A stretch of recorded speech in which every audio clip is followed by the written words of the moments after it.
You have survived the initial collapse. The grid is down, the supermarkets are empty. The panic has settled into a quiet, desperate grind. You are thirsty, you have the survival manuals, you know the rule of 3 minutes without air, 3 days without water. You are on day 2. Your throat feels like it is lined with sandpaper. Your headache is a rhythmic thumping behind your eyes. You find a stream, it looks perfect. The water is crystal clear, running over smooth rocks. It looks like a commercial for bottled water. You remember the old advice: running water is safe. Clear water is clean, you cup your hands. You drink, it tastes cold and fresh. You feel relief washing over you. You think you have solved the problem. Congratulations, you just committed suicide. It won't happen instantly. The stream you just drank from is a biological weapon. While you are congratulating yourself on your survival skills, millions of microscopic invaders are acid washing your stomach. They are setting up base camp in your intestines. In 48 hours, you won't be worrying about thirst. You will worry about stopping your body expelling fluid until you die of dehydration in a puddle of waste. This is the biology of bad water. It is the single most common way prepared people die. Most people treat water filtration like a magic trick. They think a sock or boiling makes holy water. This is a fatal misunderstanding of physics and biology. To survive, you need to understand what is swimming there and why your standard camping filter is about to fail. Let's start with the visible myth: clarity means nothing. Chocolate milk water can be safer than a clear stream. The things that kill you are invisible. We are talking about 3 distinct categories of death: protozoa, bacteria, and viruses. First, the heavyweights, protozoa like Giardia and Cryptosporidium. These are the tanks of the microbial world. They have a hard outer shell called a cyst. This makes them resistant to chemical disinfection. Dump enough iodine to taste like a hospital floor. And Cryptosporidium will just float there waiting. Once it hits your gut, it hatches. It latches onto your intestinal wall and reproduces. The result is explosive diarrhea that can last for weeks. In a collapse scenario without IV fluids or hospitals, this isn't an inconvenience, it is a death sentence. Next, the bacteria E. coli, Salmonella, cholera. These are smaller, faster, and more aggressive. Cholera is a terrifyingly efficient killer. It produces a toxin reversing salt transport in gut cells. Instead of absorbing, your body pumps water out. You can lose 20 liters of fluid a day. You literally dry out from the inside. Your blood turns to sludge, your heart stops. And the scary part: you can get this from clean water if an animal died upstream or sewage leaked in. But here is where the gear junkies fail: viruses. Hepatitis, a rotavirus, norovirus, these things are tiny. A bacteria is like a basketball, a virus is a marble. Most standard backpacking filters are rated to 2 microns.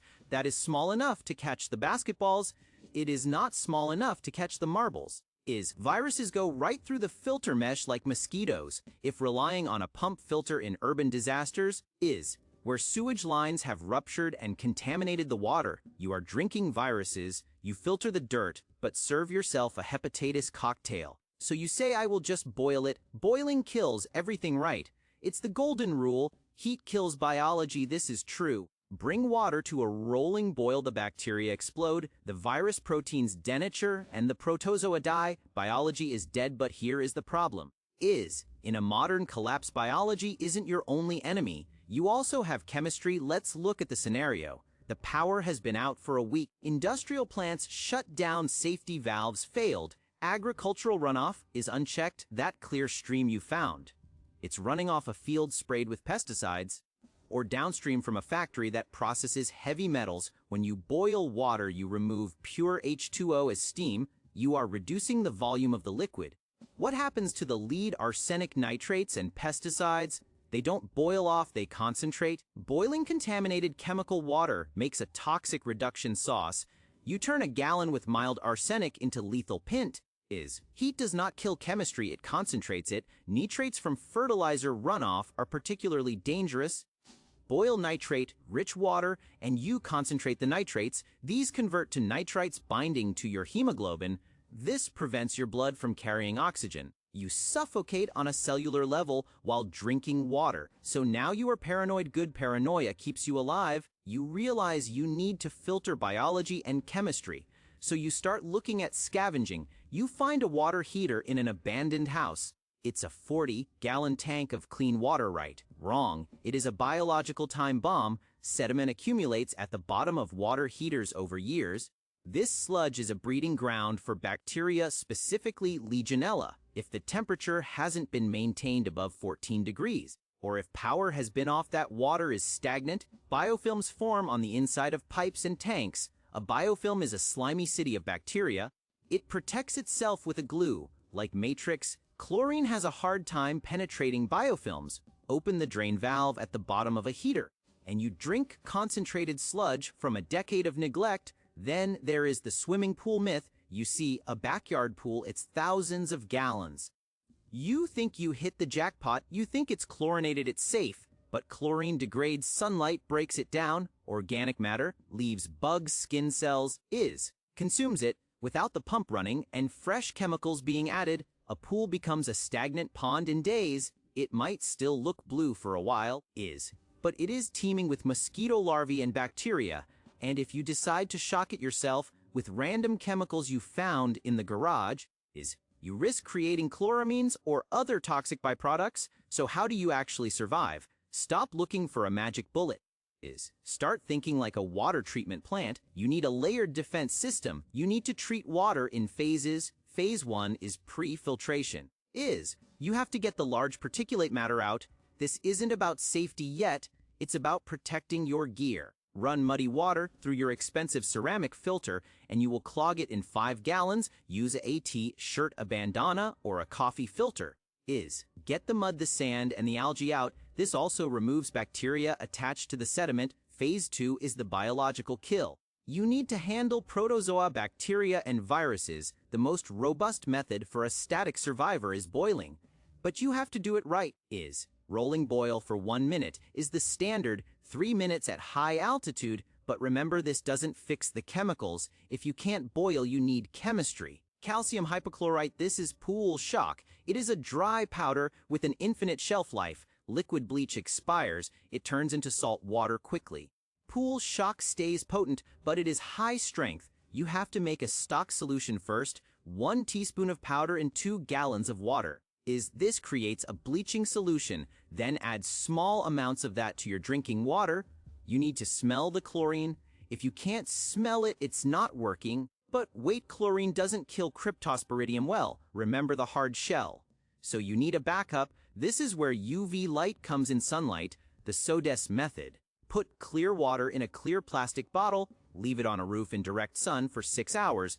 UVA radiation damages the DNA of the pathogens. It's slow, but it works as a redundant layer. Phase 3 is the chemical adsorption. This is the step most preppers skip. You need activated charcoal. This isn't the briquettes you use for a barbecue.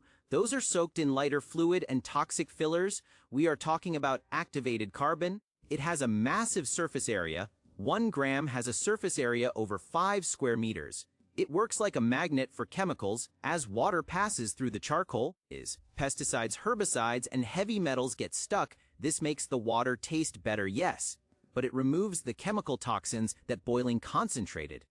You can make your own charcoal by burning hardwood, crush it and pack it tight, but lab-grade activated carbon is far superior. Phase 4 is the container. You have treated your water, it's clean. Now you pour it into a dirty milk jug. You just recontaminated it. Plastic is porous on a microscopic level. It holds onto bacteria. Milk jugs are notoriously difficult to clean. Milk proteins stick to the plastic. Never use milk jugs for long-term water storage. They degrade, they leak, and they harbor bacteria. You want food-grade polyethylene glass or stainless steel. Treat the container before you put water in it. Swish it with a bleach solution. Let's talk about the ultimate fix: distillation. If water is heavily contaminated with chemicals or radiation, filtration and boiling are useless. You need to distill, boil water into steam and capture the steam, cool it back down into liquid in a clean container. Heavy metals, salt, and bacteria stay in the pot. Only the pure water molecules turn to steam. This is the only way to turn ocean water into drinking water. It takes a lot of fuel and a lot of patience, but it produces the purest water possible. However, distilled water has no minerals. If you drink only distilled water for months, you can actually deplete your body's electrolytes. You need to add a pinch of salt to re-mineralize it, or put some clean rocks back into it, or get your minerals from food. The psychology of thirst is your enemy. When you are dehydrated, your judgment fails. You become impulsive. You will look at a stagnant pond, and your brain will tell you it looks fine. You have to fight that instinct. You have to treat every water source as if it is sewage, because in a collapse it probably is. Humans are fragile. We are bags of salty water walking around on land. We leak constantly. We lose water when we breathe, when we sweat, when we urinate. We are biologically tethered to water sources. You cannot act like a camel. You cannot train your body to need less water. That is a myth that kills people. You can only train your mind to handle the discomfort, but your kidneys will shut down all the same. The brutal truth is that waterborne illness is the reaper. It has killed more humans in history than all wars combined. It is the silent reaper. In a survival situation, your enemy isn't the guy with the gun. It's the microscopic colony living in your water bottle. You need to respect the biology. You need to understand the chemistry. You need to have backups for your backups. Don't trust the clear stream. Don't trust the cheap filter. Don't trust your eyes. Trust the science. Boil it to kill the biology. Filter it with charcoal to catch the chemicals. Distill it if you are in the danger zone. If you do this, you might live long enough to starve. If you don't, you will die shaking and dehydrated. In a puddle of your own making, wondering why that crystal clear water tasted so good, stay suspicious, stay alive.